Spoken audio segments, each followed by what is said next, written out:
3 a.m. slot open? You going to school and, Well, 4-year-old and working full-time. Look into that. Deb's started to work on the budget, and our goal is to have a rough draft ready for you for the March meeting. If we don't get it for the March meeting, we'll have it delivered to you. Excellent. So we wanted to get it working on it a little earlier this year.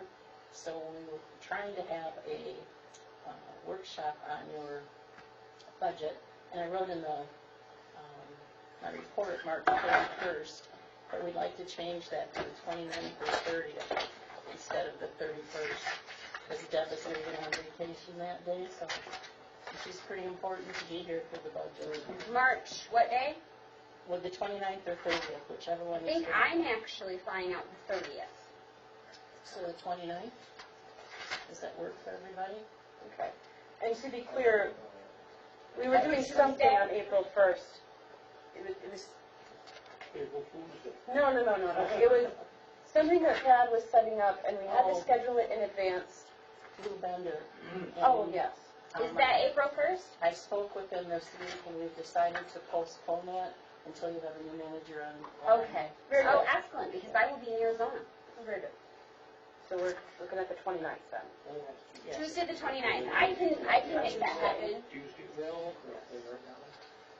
What is Monday? Monday is the 28th.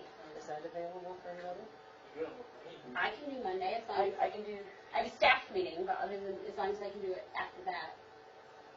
Larry has a meeting on Tuesday, so does Monday work for I can work it out as long as it's What after time do you 6. I need it 6 p.m. or after. So what's a good time for you? It's probably going to be a good 2 hours at least, minimum. So do you want to start at 6:30? 6:30 work for you? 6:30. So that's the March 28th at 6:30. Monday, March 28th, City Hall budget meeting. And then if you put on your calendars that we have canceled the April 1st and 2nd. I didn't even get that one on my calendar, so. And once you have a new city manager in place, then it can be rescheduled. Okay. Also attached in the packet is the letter I wrote to FCC on behalf of Charter Communications merger. The water rate study was completed last summer, and someone from that organization will be meeting with Deb next week, and they should be presenting that to the council at your March meeting, and just to prepare you that there will be a proposal for water and sewer rate increases. Sure. I think we knew that. We did. We talked about it last year at the budget meeting last year, that we raised them, that we would need to raise them. We would need to raise them again. Yeah, that was part of. Drinkable water, flushable toilets, etc. It's a thing. I hear. Some of you were in attendance at the Planning Commission meeting this month where they saw the preliminary site plans for Green Acres and the Brook Retirement facilities. It was kind of interesting to have both of them on at the same night, but they both will be great assets to the community. Beautiful construction. And the Brook, it's Green Acres. Their site plan will be in the March meeting. And Brook still has a little bit more work to get things ready before they can do their site plan. I was excited to see about the hair place too. That's going to be going up on 17 Mile. The what? It's a new hair salon. That's a big improvement to that building. Right. Next to where like the auto, right around the corner from where you used to on 17 Mile. There's like the house that burned down, and then there's another house, and then there's like the auto facility with the fence. Where Premier Tooling used to be. Oh, yes. There's Very a good. hair salon there. Thank you. I forgot the name of it, but there's going to be a hair salon there. Oh, great. Lovely building. Good. And we touched upon it earlier, the library board will be working on a development agreement between themselves and the CBDT so that project can get moving. I also brought up the fact that the Planning Commission's bylaws had not yet been approved by the council to them, so they're going to start working on that again. And I'm looking into an ordinance about cemetery buyback spaces. We have some people that call and want to sell their cemetery spaces because they're not going to use them. They've gone to other cemeteries, or they haven't needed all the ones that their family originally purchased.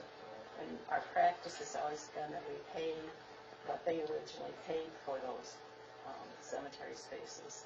Right now I have one on my desk, and I'm really embarrassed to call the man back because in the early 1900s his family purchased a whole plot for like $12, and he wants to sell back 6 of them to the city, and I feel really embarrassed to say I'm only going to give you $6 for these cemetery spaces. But so we need to get something in writing that is actually a practice that's workable. It's interestingly enough been a topic of conversation on the clerk's listserv, and most of the municipalities seem to go and pay what originally was paid for them. We don't pay for perpetual care, because back 100 years ago we didn't ask for perpetual care, and perpetual care is like twice what a space is. So we need to get something that's workable and is really fair to some of these people that purchase spaces. We have some spaces over 100 years old that haven't been used, and that's another part where we need to see if we can't get those back so that we can sell them. But that's a court process that we would have to go through for that. But I'm going to look into How that. limited is our space for people who want it? Pardon? How limited is the space for people? Can people still purchase? Oh, yeah. Okay. The new part is, plenty of spaces. Okay. And there's quite a few odds and ends of spaces in the old section.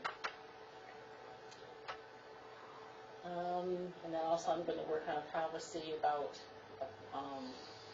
items that have been already approved in your budget, so that As we're talking about, yeah. And Thank you for that. I'm also working on the community event application process because it's kind of Clunky. yeah, that's a good word. Quirky. And thank you for that. Something I forgot to put in your packet, I'm going to be convening the Brownfield Authority because we have to address the development and reimbursement agreement with Cedar Springs Brewing Company, whereby they are going to receive eligible costs and work plan costs that they approved during their construction, and that money will be taken out of tax and financing. And we have a 30-year payback with them, and they're requesting $106,000. So we have 30 years to pay that back out of our what revenue comes out of the tax and financing. And that's just about it. That's excellent. And there's an election coming. Just a minor detail. It should be interesting. And everyone should vote. March 8th, if anyone is not aware. Okay, Department of Public Works, anything else? And Police Department. Fire Department, Marty? I'm good unless council has any questions. City Clerk, would you like to put on your other hat? Just that we have election, and things are a little slow right now, but I think that as all of these caucuses and primaries are going on, they picked up quite a bit after the caucus last week. Do we have any rise in people registering to vote? It was a real big increase. I had maybe 4 or 5. I was just curious. A lot of young people are coming out. Excellent. I just read a piece, actually, on 538 about how college freshmen today are far more engaged in political processes than in probably close to 100 years. It's very interesting. So, and I'm hearing that my friends and family in Clinton, Detroit are having some upticks in people registering to vote. So, that might be interesting. We'll see. Finance Director. Nope, wanted to cover that. Alrighty, thank you for all of your work ahead of time in the budget. We appreciate it.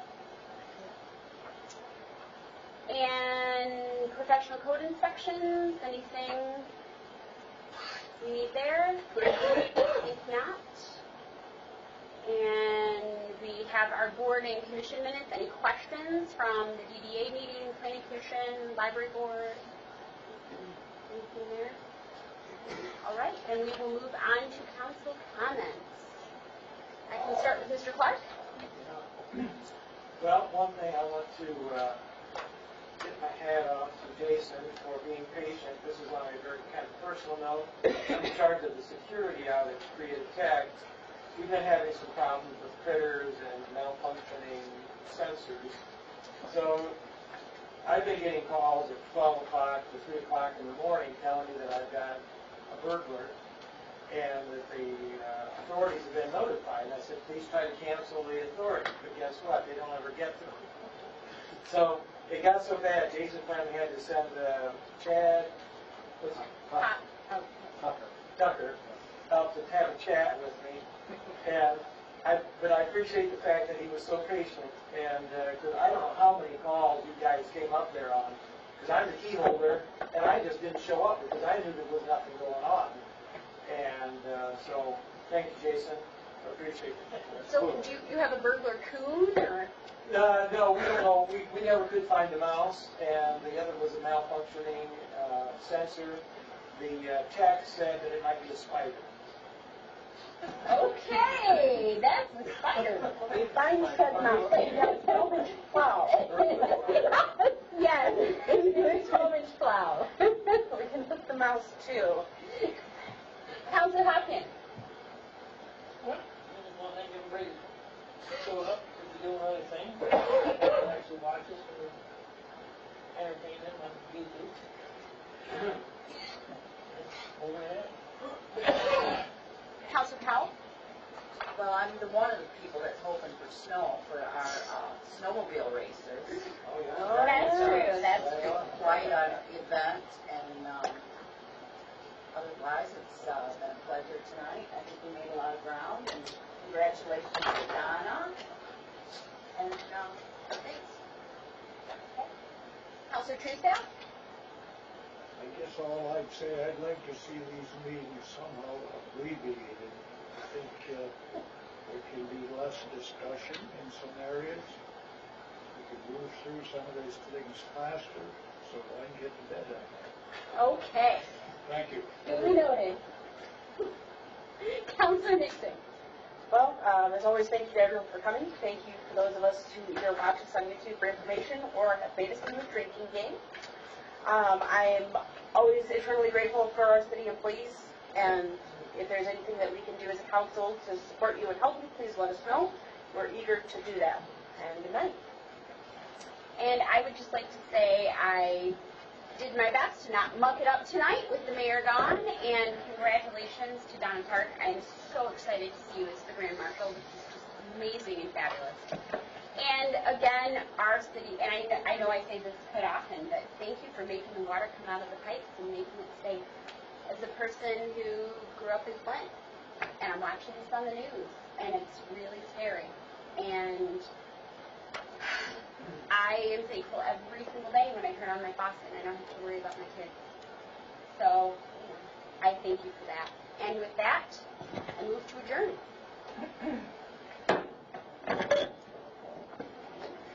Woohoo!